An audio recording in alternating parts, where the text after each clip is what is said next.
Do you know the 14 traits of successful chiropractors? We've interviewed some of the top chiropractors in the industry and have identified the common traits that they all share. Jump on over to www.chirobusinessmojo.com to get your free report today.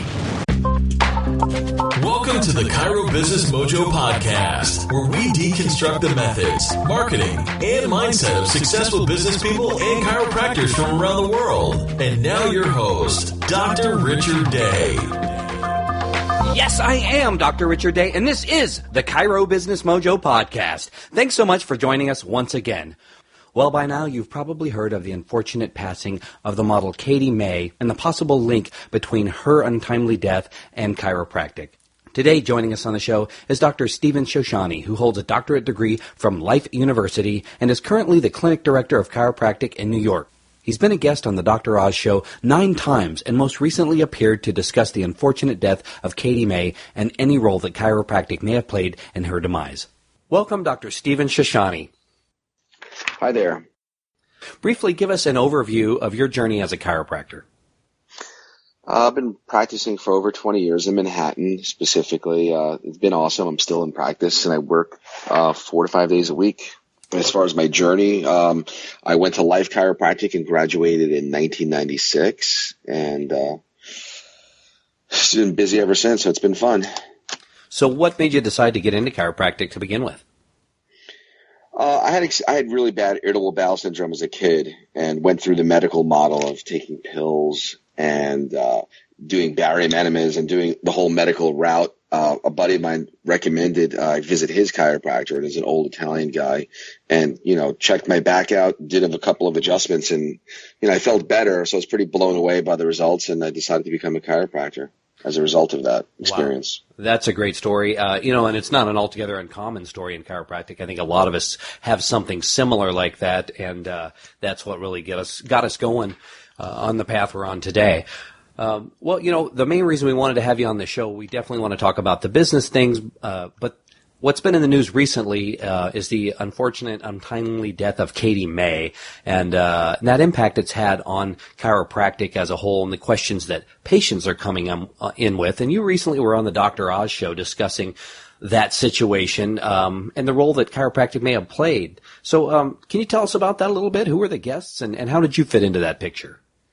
Sure. I've been in a doctor. That was my 9th appearance in a Dr. Oz show. Prior to that, most of the appearances were, the first chiropractic adjustment on the show, talking about different, modalities, what the Graston technique is, how laser could help, different vitamins you could take for neuropathies, things like that. And how did it happen? I guess because I've been on other, television shows, from the Today Show to the Early Show, to local news. And I think it's just because I'm in Manhattan. That's where a lot of things are being filmed and things are being done. And, when they reach out to you once, it's a string of people and they say, hey, this guy wasn't half that bad. Let's bring him back. And it's about being available. So I guess I'm always make myself available. And the message is the message that kind of what they want to hear, but with a little bit of my spin on it. I'm not on my soap box screaming about subluxation and, being one of these overzealous chiropractors that's, talking how bad vaccination is. I know I have to understand my platform. So I guess that's how it started. And what was your question as far as going about the Katie May? How did that start? Yeah, who were the guests? So what was the experience like? How did you prepare? Well, the way I prepared is I reached out to Dr. Jason Deitch, who I'm not sure you're aware of, but he has a service called Amplified. Okay. And it's a platform, a social media sharing platform for chiropractors to spread the message online to their Facebook community. So we went to school together, and he's been a colleague of mine. I've always reached out to him when I had, things like this, and he connected me with Dr. Jerry Klum, who was a former Life West president for years. And I believe he's one of the experts when it comes to stroke education. He lectures at Sherman. He lectures all over the world on the topic. So I connected with these two, and we, got the questions in advance. And the guest was going to be let me get this correct. She's definitely an MD, and she worked at the stroke center at Weill Cornell Medical Center here in New York. So she was a neurovascular surgeon. So, going into it, I wasn't sure how the piece was going to go, but once I found out the title, can your chiropractor kill you? That was, shocking. But, what a lot of people don't understand is sensationalism or the sizzle is what gets people to watch the show. And at the end of the day, I mean, you saw the segment, correct? Yes, I did. It wasn't that bad. Actually, the takeaway was like, oh, that wasn't that bad of a segment. But it got a lot of eyeballs, and that's, what they wanted. They wanted viewers. I didn't write the title. I had no input to that. But, I helped them, guide them in the direction of, hey, it doesn't really happen. And, the vascular surgeon backed it up, saying, hey, she sees strokes every day for all kinds of reasons. And, it could have been the position that she was in. Yeah. So I think overall it was done well. Well, that's good, that you went on there and were treated fairly, especially with something so emotional, the death of someone, and got a fair shake from them. Do you feel like the audience, do you get a feel for where they were at with the whole thing? Did they seem concerned, or did they seem blaming, or anything like that? You mean the studio audience? Yeah, the studio. Do you get any sense of that when you're there? Honestly, no, I'm not even paying attention. I'm not. There's cameras. It's like a conversation with Dr. Oz. I'm zoning them out. I mean, there's not that many of them. There's like maybe 85 people, and they're there on the big day to see the Dr. Oz show. I don't even think they pay attention, to be quite honest with you. Well, the sensationalism sells, like you said, and from what I understand, I think it is sweeps week for the ratings. Well, right. It was sweeps week, and they wait for really good segments because that's how they get their viewership. And it was a segment that the doctors did the day before.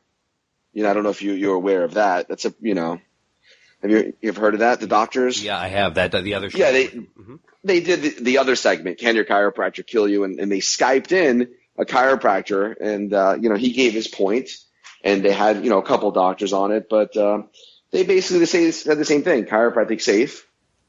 And the chiropractor said, "Oh, there's risks with everything," that type of thing. I didn't feel like going that route. Because Well, for those that may have missed it, what did you present when you were there? When I spoke to Dr. Klum, one of the things that he said is, hey, there's a possibility there was a fall. We don't know. They had the autopsy report, which they ordered weeks before. Stuart Hoffman from CBS Malpractice ordered the autopsy report. There was a lot of inconsistencies with it, basically saying that, hey, there were bruises on her body, all over the place that shouldn't be there from just a fall. So I think the conclusion we came to is that position that she was in for extended periods of time caused what's called a bow hunter stroke. Okay. And it's a pretty rare stroke, but it's like as if someone is positioning a shot holding a bow and arrow for too long. That could cause a bilateral arterial dissection. So I felt, that was rare enough that I could mention that. I made it my own, and I said it was likely the result of that. And then, the doctor right away said, well, strokes are fairly common, but not the result of a chiropractor, just by looking up or, being in a yoga class, and she sees them all the time. People die of strokes all the time, not caused by the chiropractor, but, this specific coroner wanted to blame the chiropractor, and that's why it made the news, because it was something that has never been done before. They've always had association or causation, but this was like as a result of. Yeah, when I first read it, I don't know how he could determine that, but he put it, clear as day in black and white, and kind of alarming, I think. Right, so that's why everyone jumped on it, like, holy cow, what's going on? We need to inform our public, and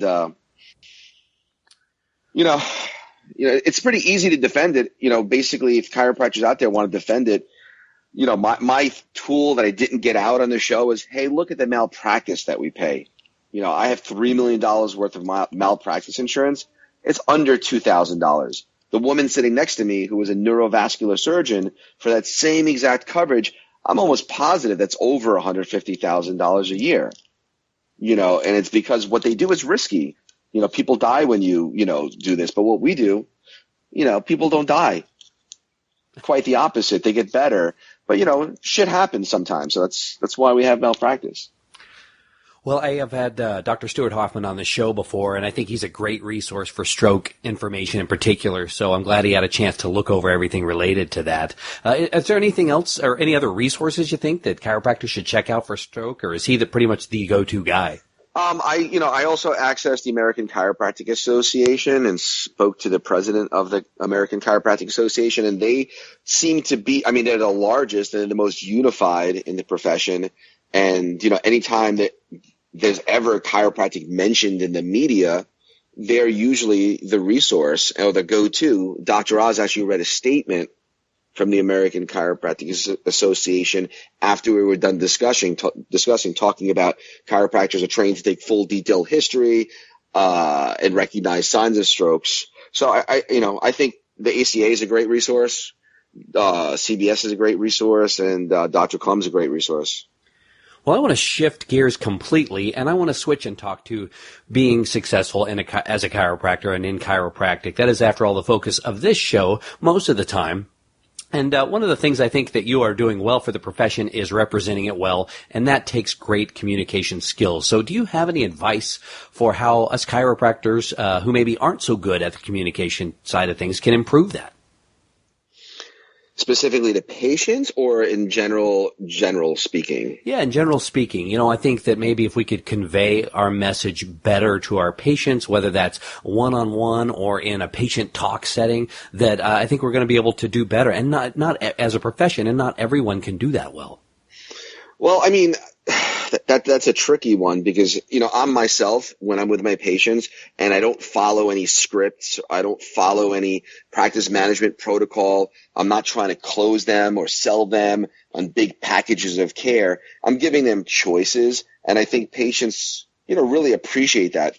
Especially in New York City, people are busy and people could see right through the bullshit, to be quite honest with you. So, a lot of chiropractic management consultants want to have you, sit down with them and, bring their family member in and scare them over an x-ray and, really drive home the subluxation. And that never really worked for me. And that's kind of what I do with the patients. So that works for me, is communicating, hey, you have a choice here. There's different types of chiropractic care that I offer, and I take it away from them a little bit. I say, hey, listen, you could come in a couple times, get better, or we could, correct your problem. But it's going to require a lot of work. It's going to require you to do stuff at home. It's going to cost you more money. If you want to do it, great. But I'm not, twisting your arm. I'm lucky enough to be busy with enough new patients coming in that I don't have to have every patient coming in 3 times a week for 30 visits. And that, that's kind of what has worked for me, is being honest with patients and giving them choices. Well, I really like that. It sounds like maybe we should start mandating that every chiropractor go practice for a year in New York to learn how to, cut through the bullshit and get to the point. Right. Well, one of the things that I'm always curious about is what separates those who are more successful in practice from those who are less successful. Any thoughts on that? It's hard work. It's getting out there and doing the things that make you feel uncomfortable. I've been doing this for 20 years. I've worked Saturdays. I've, taken phone calls after hours and made special arrangements to go in the office and meet people and treat them and help them out. So you got to put your time in. It doesn't happen overnight. And there's a lot of sweat equity that goes into being busy, not just showing up. You have to stay late and sometimes come in early. Well, this podcast is all about providing actionable content for our listeners, and I always like to break it down into 2 pieces of advice. So what would you advise the new doctor who has just graduated and not sure what to do to really get things going? What advice do you have for them? And then what advice do you have for maybe the person who's been in practice 4 or 5 years and they're kind of stuck and at a plateau and aren't sure where to go? Well, that's a great question. Well, if you're just getting out of practice, you got to establish your brand before you even get out of practice. Get your cards, get your phone number. And when you got to get out of the office, because if you're in the office and there's no patients, they don't just, trip into your office. You have to go out and get them. So have lunch at a different restaurant every day. And when you're there, leave an extra tip and leave your card with your name on it, or even introduce yourself. You got to be talkative and talk to people and not be a wallflower. So, if you're not busy in the office, step out and go shopping and give your cards to everyone that you see. And that what brings patients into the office initially. And as far as people that are in practice, I mean, I think it's the same. It's getting out of the office. I mean, people don't come into your office just because. You got to get out and bring them in yourself. And that's worked for me. I've always been able to get out and communicate with people. And if I'm going to the mall, I go to the mall. If I go to the store, everyone knows that I'm a chiropractor. If I'm on the bus, if I'm on the train, everyone knows I'm a chiropractor. I mean, I'm not walking around with my plastic spine anymore like I did when I first started. I mean, that worked for me in the beginning. I'd walk around with a spine. And people are like, what the hell are you doing with a plastic spine? Oh, I'm a chiropractor. Really? Oh, yeah. And we took it from there. I don't do that anymore. But that's something that helped in the beginning with me. The full-size dry spine keychain, that might be an option. That might be an option. Well, I want to take a step back from chiropractic, at least, and talk about the bigger picture of success, and specifically the flip side of success. You know, we learn a lot from our successes, but we can learn even more from things that did not go well and how we overcame those challenges. So do you have a story like that you'd like to share with us? That's a good question. Yes. As far as advertising is concerned, in 2006 through 2008, I spent tremendous amounts of money advertising, actually in the New York City subway. I mean, I don't know if many of your listeners are on the subway. Just imagine the placards that you have when you're sitting looking up, and the posters that are in around the tunnel. I mean, it was a $20,000 a month commitment for a year. So I spent a little too much money and didn't get the result that I was looking for. So I guess understanding your demographic and understanding your area. So sometimes you could spend too much money and sometimes you could spend not enough. I mean, and marketing is consistency. So if you're going to do something like the train ad, eventually it trickled patients in the door, but they weren't the patients I was looking for. Most people that were getting doctors off the train didn't have insurance, or they were in a car accident, and that's not the demographic I was looking for. So when you started, advertising again, if you did, what did you do differently? Well, I was more target to my niche, and, online was just starting. I mean, online is where a majority of our patients come from now, but I made sure that I had a presence on, the Google Maps or on whatever online platform is important at the time, whether it was Yelp and that thing. So I put my money towards that, and that's how patients are finding doctors right now, to be quite honest with you. So if you're not online, you don't exist, and that's the takeaways. You have to get online, and you have to spend some money in building out a website, building out a presence, and also getting on, which they're all free, by the way, getting on Google Maps or, putting your business on Yelp or whatever you need to do. That's how people are searching for chiropractors these days. And another takeaway that you might not even know about is, have you heard of ZocDoc? I have heard of it. Is it a directory of docs?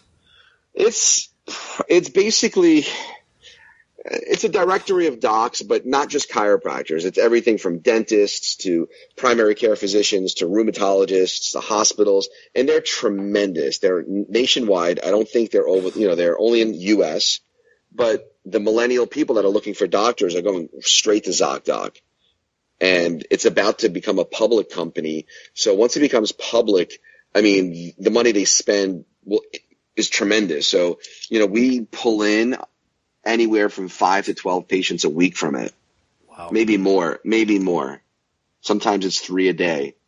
So it's been awesome for us, and we really don't have to lift a finger. The patients go online and they schedule for an appointment with a chiropractor in their area, and they just show up with their paperwork filled out. So, I mean, that's almost, it's done for you. So if you're it's $3,000 a year, which, for me is nothing. But if you're just getting out of practice, it might be a little bit tough.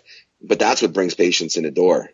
Wow, that's great. I interview a lot of folks, and it's the first time that anyone's ever mentioned that. So we will definitely link to that in our show notes when this episode goes live. I mean, yeah, if you're in practice and you're not on ZocDoc, you just go and look and see. You'll find someone else down the street that is, and they're getting appointments booked. I mean, I look at my stats every month.